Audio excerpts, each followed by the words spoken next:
Hello, everyone, and welcome back to Legends of Arcadia Genesis. I am really excited to get down to Chapter 2 here today. It is incredibly hot out, and I feel like I am melting, but we are soldiering on. Unfortunately, the heat has claimed Nick, and so we had to replace him with a bearded wonder. But I'm sure that we'll be all right today. How are you all doing? Welcome back to the game. It's been like 3 weeks since I talked to y'all. How's life? Man, Good. I had fans running in like every section of this apartment yesterday, and I was just lying on the couch, like actively dying. Yeah. It's not been a good time here. Mm-hmm.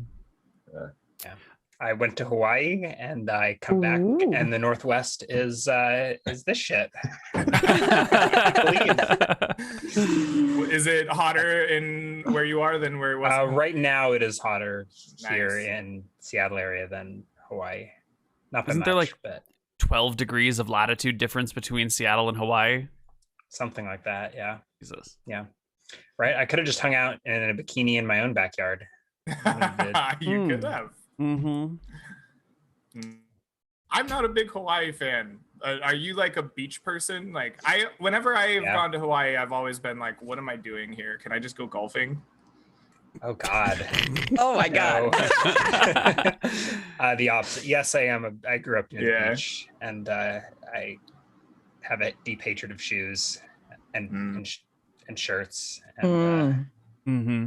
I don't know, and Very work. cool. So yeah, I'm pretty well. And I guess I'm a beach person too, everybody. Gotcha. Officially, Faye hates shoes, shirts, and work. Yep. Now, if that is all together, I'm okay with that. Faye's I've never actually getting had- any service anywhere. That's fine. I've actually had a super long commute the past few weeks. So I'm commuting to work 2 hours and then back 2 hours again. So I've used this time to get Hardcore Heroes on my phone. And I've started from the very beginning because I've only like watched, I've joined at some later point. And I'm always sitting in the mornings and in the evenings, very late evenings. I'm sitting there wheezing on the train and laughing, listening to stuff like Krob saying things such as, I'm going to steal from 5 to 50 people. I know. right? Oh no, that was so I'm just going to walk around. I'm just steal from between 5 and 50 people. I'm just going to pickpocket them. And the very same episode, like one part later, he goes, I'm an upstanding citizen. And I'm just fucking wheezing on the train. I'm like, upstanding citizen, my ass, all in one episode. I was like, holy shit. Oh, the upstanding citizen thing is Oh, fine. God. The funniest I'm an part about that to upstanding me was I citizen. said, I'm just gonna steal from everyone in the crowd, right? I'm Yeah, like, like, pickpocket between everyone. And then 5 I and rolled 50. like two pickpocket rolls and told Neal, I'm good. Yeah, you got like 12 silver out of it, I think, I max. know, Like, it was terrible. It was terrible. it was so funny. And then you have Sean, and I didn't know, I wouldn't have known at the time, but Sean was like, yeah. And I have this younger cleric with me who's like learning the ropes and everything. And Sean goes, I'm just gonna leave him behind in the church. And I know he's a little nervous, so I'm gonna smack him on the ass as motivation, right? And I'm just like, holy heck. But then I realized that Sean's a baseballer, so that's fine. you know? Yeah, when that happened, I had no idea that like was a thing that wasn't known in every context. I'm just gonna give the guy a motivation slap on the ass. I'm like, yeah, okay, let's go. Awesome. So I've had a good time with that at least. But people think I'm insane because I'm always laughing on the train with my headphones in. Yeah. Nice. Well, that was wonderful. I'm glad that you've picked that up to share with us. Yeah, it's great. I'm glad that it's a train commute. I was imagining you driving 2 hours until that very last line. No, That I'm sitting would've on been the rough. I'm sitting Yeah, on the miserable. train. You That can at would least be get other miserable. stuff done on the train. Mm-hmm. Yeah, like listening to D&D shows. There you go. It's still miserable, Ryan. Not gonna lie, it's still pretty miserable. But yeah. So I thought it would be really fun to torture Neal and make him do the recap of the last session since he has I thought never the had to do same. the recap. All I right. thought the same. And Let's I go. waited until now to spring it on you so that you would be well and truly prepared. Last time on Legends of Arcadia Genesis, there was a fair of some kind. There was a big festival fair. It wasn't quite a what's Just the say meat it with festival? It confidence, wasn't Neal. a carnival. It was got some sort of this. festival or fair going on. And there's this guy, this big douchebag, who's clearly the big bad evil guy from the end of the story, who we haven't really found out yet, but he's definitely going to get murdered. And no one knows his name because it doesn't matter. He's not popular or anything like that. Anyway, we're all supposed to compete against this asshole who has like 25s and all of his stats and some bullshit. So the team bands together to find a way to cheat the system in order to make this guy lose. And when there's like a tournament or a competition for each stat, strength, X, Wiz, Int, Con, Charisma. Some of them are like cheese runs, some of them are mazes, all sorts of things are going on. So the team gets together to try and force this guy to lose this tournament. And it sort of works. He doesn't win. But I don't think any of us win either. I think there's a draw, maybe? Anyway, meanwhile, this woman goes missing. Not missing, dead. She goes dead. And we go into her house. No, she was not dead. She was captured? I'm trying to piece it together. Hold on. This was sprung on me last moment. She was wearing an amulet. Almost. She was found in a bathroom. She went old. She went old? She Almost aged. dead. That's it. Yeah. She aged rapidly. There was a cursed amulet or something like that. And it turns out that McDouchebag Face is the guy who was last seen giving it to her, maybe, or at least last seen with her. And so now we're out to go find the person who gave him this amulet, which was some sort of fey creature in the woods. And then there was also this weird, these animals escaped from the like animal corral section of the fair and attacked us, and we like barely fought them off. And then there's some weird footsteps going to the woods, so we've got like two paths here. Go after the fey folk for the amulet given to the douchebag who gave it to the girl, and then also figure out who released the animals, who let the dogs out. And it's possible that the fey creature let the dogs out, but we don't know that for certain. How's that? I think That you was should roll exactly what I wanted 500. from you. It was fine, Neal. It was just fine. That is exactly what I was hoping for when I sprung that on you. Thank you. Thank you You're very much. 1 experience point for the amazing recap. Lovely. At the end of last Taking that session, 1 XP. you feel free. At the end of last session, the heroes had kind of a split quest going on. They had received a ring of mistletoe that would track down fey creatures in the wilds, and were commanded by the Lord to seek them out and slay them, for he was told by the clerics under his command that this would for sure lift the curse. But you were also quite interested in these animals that had gone crazed and attacked the villagers. They had some markings of Ponos upon them, and tracks leading out into the desert. And so the party decided early in the morning to instead make their way to the outskirts where the town, where the carnival was being held up by the town's guard and being detained for further questioning and investigation. So we will pick it up there with Koibu, Ren, and Roke making their way early in the morning out to the kind of plains just outside of town. You see the carnival kind of being roped around itself, that's loaded up onto carts and wagons, the tents broken down, and in some places there's still colors everywhere. And it's a kind of half-mile little half circle of wagons and tents. There's a small contingent of town's guard that have detained the carnival, and you see that a young captain is kind of issuing orders. He seems to be the leader in charge of the town's guard, and the Lord has put in command of this investigation. And so, Sean, why don't you describe to us what the three heroes see as they approach this young commander in charge? Yeah, I think I'll just go with something that matches Neal's token, since I didn't think about this either. He's got a light beard coming in with blonde hair. It looks like it's braided, like along the top of his head, and goes like backwards into a ponytail. And it's shaved on the sides. He's about 18 years old, so pretty young, but carrying multiple weapons as well. He's got a spear and a sword that he keeps at his side, as well as a big shield over his back. All right. The three of you see him issuing orders and are making your way up to investigate this carnival. What do you do? Well, since we've been tasked with the other investigation, but we've been here at this place when everything, happened, I guess Renan will approach the young officer, whatever he looks like, or the captain, and will say, excuse me, friend, are you in charge here? That's right. Something the matter? I don't know if you heard, but we were the ones who, I don't know if we were the ones who witnessed whatever happened to the animals in the cages. I don't know if you heard. No, I hadn't. Could you tell me about it? Well, surely you've noticed that the leader of this, I think it was the leader, right? The gnome was the leader of the carnival. Their leaders. The fabulous, what was it called? The fabulous one? Zephyr, right? Zephyr, exactly. I said, you probably have heard what happened to Zephyr. We were present, unfortunately, when he got mauled to death. I see. What happened right before? Was there anything that like a warning sign? Well, he called us to help him out to put the animals back in the cages, but we were not quite sure what transpired. I think Rook here can probably explain better. That's all the warning sign expert you need.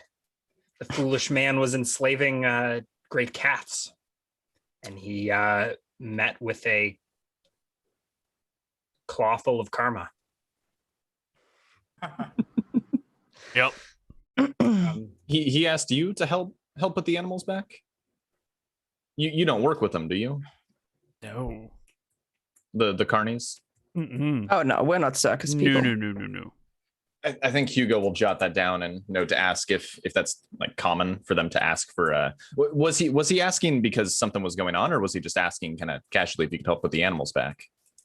Oh, no, the animals had escaped their cages, and there was a large, when we arrived, there was a large owl bear already out and about, and they had already mauled several of the carnies. So I think he asked us because I'm the local druid and, Rook is a ranger, and Koibu has shown his expertise in magic a few times, so he probably has heard of us. Huh. So are you coming to help us find these things? Or are you just going to sit around and give orders? No, there's not much more to learn around here. Most of them don't know anything. About this time, you see three figures kind of striding out towards the four of you from this kind of conglomeration of tents and wagons. There is a gnome with a bowler hat and a large kind of flowing cape behind him, standing almost 30 inches tall. And he's flanked at either side by 6'4", 300 plus pound strong men, bulging with muscles. And the gnome wanders right up to the four of you, sticks out his gnomish nose, and looks at you all. There they are, four of them. See you. You're the ones that were there when Zephyr died, huh? What are you doing here? Treating us like criminals? Mistreating us? Huh? Rounding us up? What is this all about, huh? What's the Lord's name again, Greg? The Lord of Steepwater is named Cassius. Cassius? Okay. You're not being treated like criminals. There's no accusations going around. Oh, yeah? We're not being treated like criminals, huh? Well, you round us up in the middle of the night, hold us here under guard, huh? Don't let us leave, don't pay us our second half, huh? What was that? Half up front, half at the end of the service, huh? No? Well, I believe the payment was contingent on the animals not going berserk and mauling people to death. Oh, about that. Very interesting, huh? Only 4 people saw that. Who ended up dead? Our people. Our family's dead, huh? Our leader, dead. His valuables, strangely missing. Who saw that? Only the 4 of these? The 4 of you? Wait, there's another one, isn't there? I heard there was a 4th one. A fellow gnome. Traitor to his own kind, that one, huh? We look around, suddenly realizing Nomon is missing. Did any of you take his valuables? That was definitely Nomon. That was Nomon. The sneaky bastard. Mysteriously missing now, huh? So I have a question for you. Why weren't these animals under watch? Why wasn't there someone keeping an eye on them when they got loose? Where was the security? Where was the responsibility for the well-being of the people and the animals? I find it really convenient that the only people that saw raging animals were you. And all of our people who were there attending the animals are mauled to death, mysteriously torn beyond recognition, huh? So we just showed up, murdered these people and these animals, and then dragged the animals out the cage to stage them for what exactly? I don't know. You tell me. You're the one sitting us here. Where's your person who was on watch supposed to keep a track of the animals, huh? Who was supposed to be in charge? Well, obviously the people there that you slain, huh? You're actually accusing us of murder. Do you realize the words coming out of your mouth? Very convenient. Is there some sort of guard that can take this man away? You must have seen the corpses of your fellows. You must have seen the, scars and the moles and ripped and torn beyond damage recognition from the beak. Right. And what does that ripping and tearing beyond recognition? Is it, I wave my hands around the air, is it my fingers? Or is it the claws of the fucking owlbear? What sort of trauma causes that? Well, if it was the owlbear, huh? Why are the rest of our animals still perfectly fine, huh? We're well known for taking good care of our animals. They're well trained. We've never had such a problem like this before. It's quite a convenience that the four of you just happen upon the only time this has ever happened. Suddenly our leader's dead. Suddenly our valuables are missing, huh? What do you have to say for yourselves? Now you're not paying us. You're not letting us leave. I find this very strange indeed. What do you have against us carnies, huh? It's our family, huh? I think at this point, Hugo's gonna kneel down and say, "Little master, we are the events that transpired are strange and unsettling for everybody in the town, as well as for your people, I'm sure. We don't mean to treat you like criminals or to rub anybody the wrong way, but it's important that we get to the bottom of what has transpired here. So I recommend, and I'm sorry for this, but I recommend a little bit of patience, and we will get everything resolved, and you'll be free to go." Does Sean's character really have 3 charisma? Do I have 3 charisma? No. Neal forgot the 1. Oh, okay. Oh, yeah, that's a typo. Okay. I was gonna say, Little master, never mind. You little shit. Okay, let's go. I kneel down and spit in his eye. Oh my god. The gnome furrows its brows, stares at you for a moment, and goes, "All right, see, we'll be watching you. We'll be watching you closely. If I get the feeling that you're screwing us over, Chungus and Humongous here gonna rough you up right." I'm going to give a bow to the gnome, and I'm going to say, listen, you like dags, and we like dags. We're going to get to the bottom of this, and then we will return, and we will let you know what actually transpired. I'll be watching y'all. Come, Chungus, Humongous. We shall tend to the rest of the carnies. And he strides off with his little, 6-inch steps. I'll look back to the what a pleasant fellow. He's been smoothed over for now, but he won't stay that way for long. If you know more about where we should be going to investigate further, I'd recommend we make a quick start. Rook has already slinked off when tensions were rising. Yeah, it's conflict avoidant, so he's already sniffing around in the dirt. Are you actually sniffing around in the dirt? Does Rook lean down and? Yeah, his dogs are back at home today, so he's got to do this job himself. Very nice. So the rest of the party can come over and find Rook investigating the humanoid footprints. Yes. Over by the animal cages. Mm-hmm. So you will remember that the footprints were found near the cages. The tents were kind of brought together around this similar area. This was just on the outskirts of town anyway. After some investigation, Rook has already found them once before. The day was not windy, or the night was not windy. The prints are still there. They lead somewhere off, or first to the area where the cages were, and then back out into the plains proper. Same path in and out? The path is similar, right? They don't tread on top of each other, but yes, they might as well be the same path. And the bodies have been cleared and the area cleaned up a little bit? Yes. Yeah. So we'll point out this area has been disturbed since our fight here. I assume it was the guardsmen, or maybe the carnies. But this track here, this is the one that we saw during the mess yesterday. Someone came in, messed with the path, messed with the animals. And with him pointing out the footprints to me, I can see basic details of them, right? Sure. Yeah. About how big are they? Like, are they human sized? I guess I don't know if like gnomes have generally smaller feet than humans, but also like it would tell us if we're dealing with like probably a smaller person or a larger person. The prints he's pointed at are different than the ones that you've seen from like the carnies, and there was once when you got here probably barrels and boxes and crates full of food and things for the animals, as well as these cages. You've helped kind of clean this up. There's footprints of the carnies back and forth, some large, some small, but leading to and from the cages from out in the plains, they're about regular human sized. You wouldn't imagine these to be dwarves or halflings or gnomes, nor would you imagine them to be the oversized prints of orcs or half orcs. And Root can confirm as well that they appear to be humanoid. Although are they wearing boots, or are they? That was my next statement, is they are wearing shoes or boots of some kind with a tread. Okay. Did they? So they like left the cages afterwards, right? They went back into the woods. Towards the plains, to the kind of south and west, not towards the forest to the north. Rook, does it appear that they were walking or running when they left?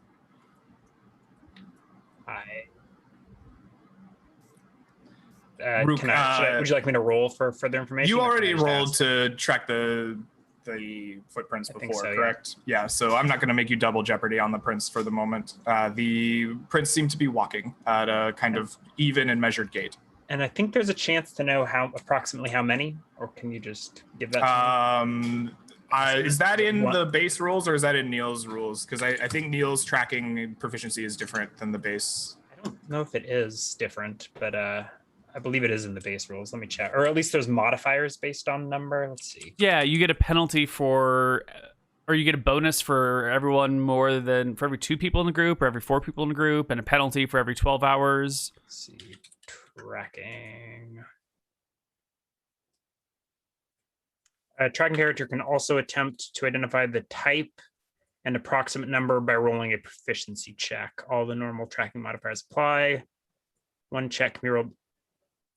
One check can be rolled each time a check is rolled. So I guess there's a second. Would you like me to make a second? That's what it sounds like to me. Is you found them and got their kind of direction, and now go ahead and identify how many.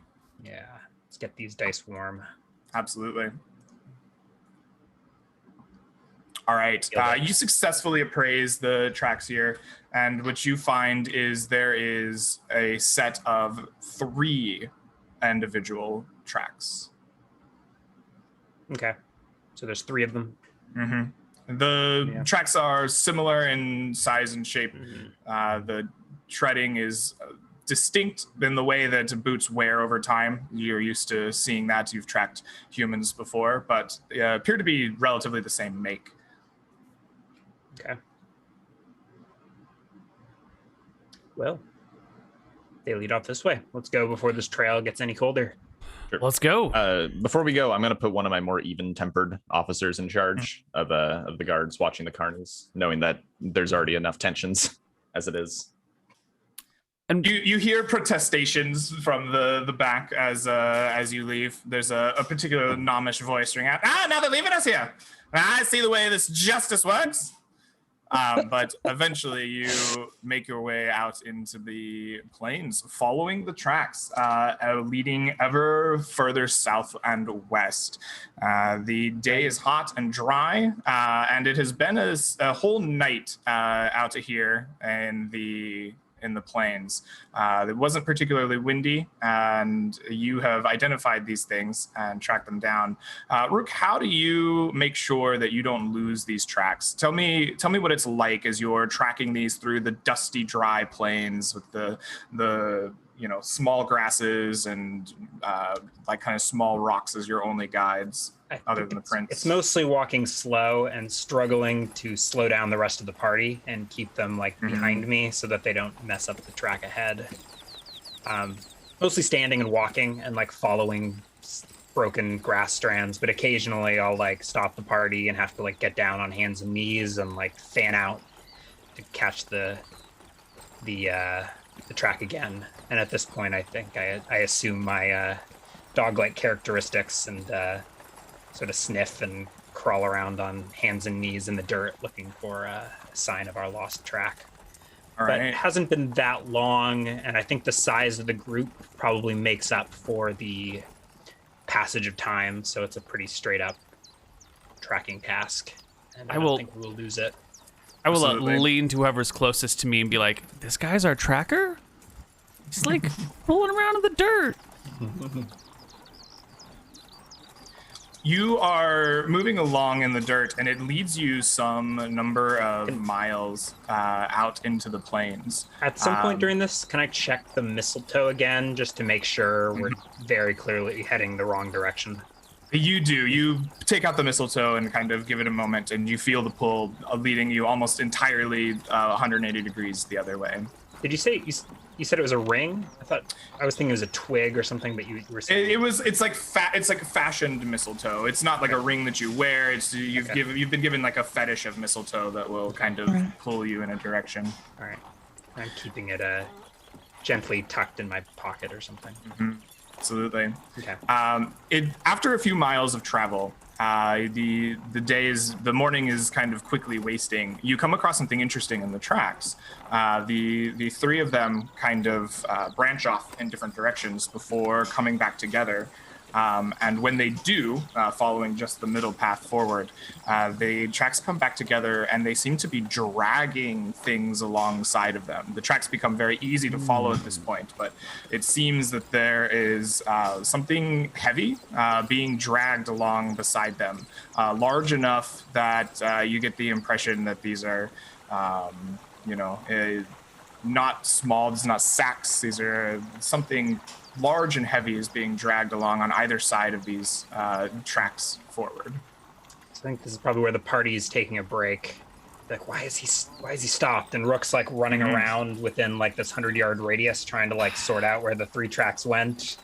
And then eventually he'll come back and report to the party. If you follow the tracks to either side, you will see that they intercept tracks that remind you of dogs or wolves. There are prints of a number of unknown amount of wolves, I guess, unless you roll to track them, that are intercepted by these people on either side. And then the drag marks kind of come together in the center and are continuing further in the same direction that they were heading before the split. All right. In his stuttering tone, Rook will attempt to relay this information to the party. Mm-hmm. So human tracks met dog tracks? Mm-hmm. They split here and then they regrouped and continue that way, dragging something. Could they be dragging the dogs? Or did the dogs bring something? Doesn't make Or sense. maybe we're but dealing with there's now- werewolves? Dogs usually don't separate from their human companions when they travel, right? They there are normally stick werewolves in this together. land? I shrug.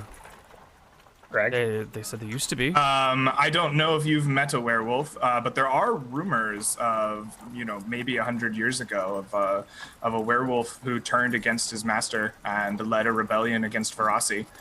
So there are tales of werewolves that have at least nearby. So it's not out of the realm of possibility that maybe one of these creatures of legend is around. Did you see any signs of a fight? Any blood or anything? Now that you mention it, no. Right? Correct. It seems weird that dogs would separate from a pack of humans. That doesn't sound weird at all. Well, you do live in a very human world, my friend, where the dogs belong to the humans and where they obey them. But out here, things can be a little different sometimes. I guess I'm not used to dealing with savages then. I guess you're not. Flower is at the mage. Ren will just chuckle, at the difference in culture. This is all very strange, but it seems we have multiple paths dog tracks those ways. Are the tracks that are dragging things human? Yes, the same tracks that you were following with the human footprints intercept these dog tracks, and then the dragging marks and the footprints reconverge with the one in the center, and then continue out into the plains. So there's tracks of humans going in and back out, and dog intercepting? So here, let me draw it for you, since I think we are kind of talking in a circle. So let me drag you guys over just to like a blank page. So you are traveling kind of south and west, this direction, following tracks. There are 3 sets of footprints. At some point, a few miles, the 3 footprints diverge. One set continues this way. Another set comes out here. Another set comes out here. At the terminus of these ones on the far side, there are like wolf or dog prints that are moving in some direction, in some number. And at that terminus, an intersection, the human prints return this way to meet back up with the one that continued forward. And then there's like a dragging that accompanies them, like this. And then as the footprints continue, the drag marks now continue again. Something like that. What a beautiful diagram, by the way. Ex-engineer. It helps. It makes sense, though. Does the job. So the drag marks start where these human tracks intercept the dog tracks. So it's like they met the dogs and then started dragging something, and the dogs don't have any drag tracks near them. Correct. Well, Rook, what do you make of it?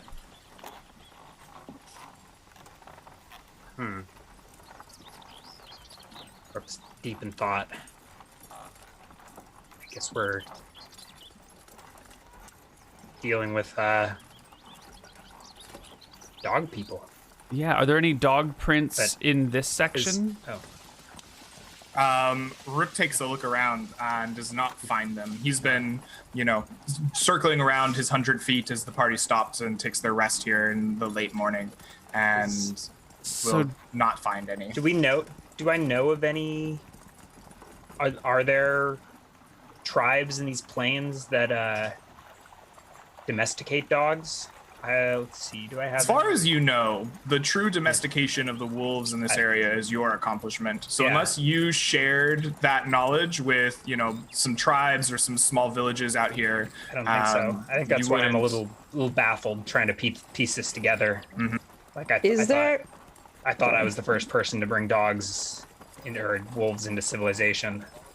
And here we have some tribe in the plains using some kind of hound as a beast of burden. It's perplexing.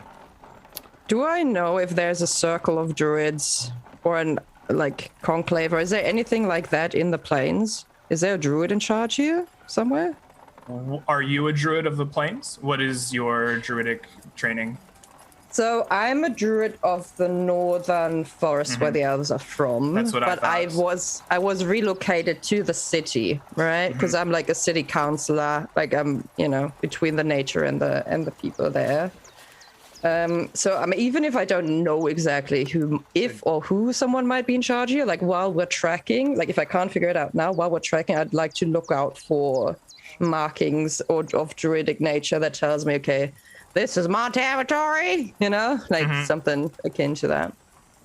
I think that the druidic nature is such that you are in your own kind of society. So you are intimately familiar with the druids who are assigned to the forests and who have been assigned as intermediates between the forest and various things, such as you are to the city. You probably have an elder or an ancestor that you report to specifically. You would be aware that other biomes would also have these druidic societies, but I believe that it would be separate, right? The forests and the plains wouldn't necessarily know each other intimately. Yeah. You might meet at a conclave every, 100 years or something to hash out those differences. But you might know what to look out for if you're looking for signs of is there even someone in charge here, I think as you look around this particular part of the plains, you are so close to town still. You're only a few miles away from the city that you do not spy any druidic markings or, signs of come hither this way. The druid exists, but you keep your eyes out. So I suppose we could backtrack those dog prints and see where the dogs came from and what they were up to, what they were carrying, or we can continue. I wouldn't want to lose the fresh prints by spending time looking at the dogs that might not reveal anything. I say we follow the main trail and just be flexible and have some agile programming skills as we arrive at the destination. If we eventually have to come back, it'd probably be faster overall to then follow the dog prints then. All right. So you continue forward, following Rook as he travels through the plains ever southwestward. It takes him another bit of time. It goes past noon into the early afternoon. As you follow these, they continue unerringly for quite some time in the same kind of southwesterly direction. Eventually, though, Rook, you find yourself, as you are the most in tune with the tracking and what is going on, the sounds of like chanting low and rhythmically through the plains in front of you. Yeah. Koivu, shut up. I'll drop my voice immediately. Listen. You listen for a small I gather moment. the party around and get them to crouch low in the grasses. And, Absolutely. You crouch low in the grasses. You're breathing so loud. Breathe through your nose. Sorry, we've been walking for hours. I'm going to go and strap my shield onto my arm. Okay. You strap your shield onto your arm and you listen. The four of you are now able to hear what Rook heard as well. There's a small and soft chanting coming from somewhere in the plains ahead of you. There's a small rise that you are climbing, and Rook and you kind of push forward to peer over the rise, and you see this scene in front of you. In the loose dirt, it seems that it has been dug away to reveal this kind of ruddy reddish clay upon which a open spiral has been painted. There are 5 full-sized wolves splayed out on the ground around this single figure. It is a figure dressed in deep purple robes that hold a similar image of the spiral painted on the ground, emblazoned upon it. 2 figures dressed in what appear to be carnival-like clothes. They make a good impression of some of the helping hands that you've seen around the carnivals. Neal on either side of this figure as he chants together low in some arcane ritual. He touches this strange scepter. While he's doing this, Greg, sorry to interrupt you. Yeah, I'm going to loop back to the party and say, do we want to interrupt whatever this is? we're watching this. I think we're all sort of here, gathered at the crest of the hill. I assume we're undercover right now. Yeah, Rook is stringing his bow. Yeah, I laid against ready the a ground. javelin in my hand and I'm rolling it around and say, do you want me to try and interrupt this ritual, whatever What it is? sorcery is this? I kind of want to see what's Looks to the happening. druid. Hold on. So I'm gonna reach down to the ground that I'm crouching on. I'm gonna pick up something that looks like a vibrant green walnut, right? It doesn't seem to be there, but when I pick it up from the ground, it just seems to appear. And then I get out a little necklace, from underneath all of my leather scraps, which also looks like a walnut, but it's like a normal brown one. And I hold the 2 of them together, and I crack the imaginary walnut open, and I blow a handful of green leaves at our party as I cast Bless on time before we're in melee combat. And I'll say, now I'm ready. My kind of druid. What are they? What are they doing?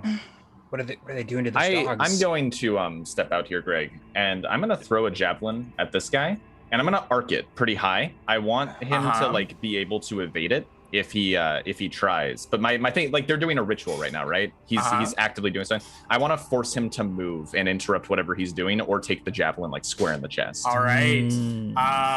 Go ahead and roll me a attack roll with the javelin. And you will get surprise, as they were so deep in this. Is that ritual, +4? +4 indeed. 12 overall, All right. which might actually work for a wizard. Unfortunately for you, your roll goes wide. Your spear stops in the ground next to this robed figure.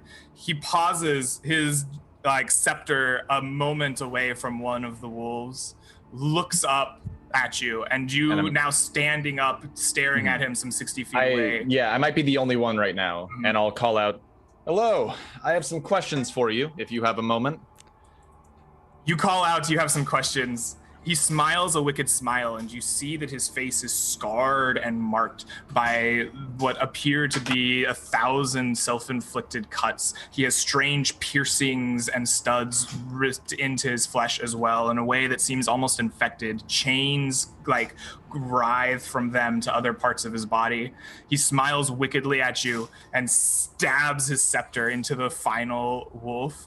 Okay. You can hear. I start unleashing bow shots. Yeah, you can hear him yell out, "Rise and make them suffer." So I think we will roll into initiative.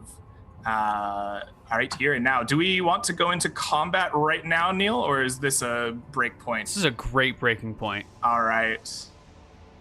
Excellent. Then let us break here, and then we'll come back with some sweet-ass combat on the other side.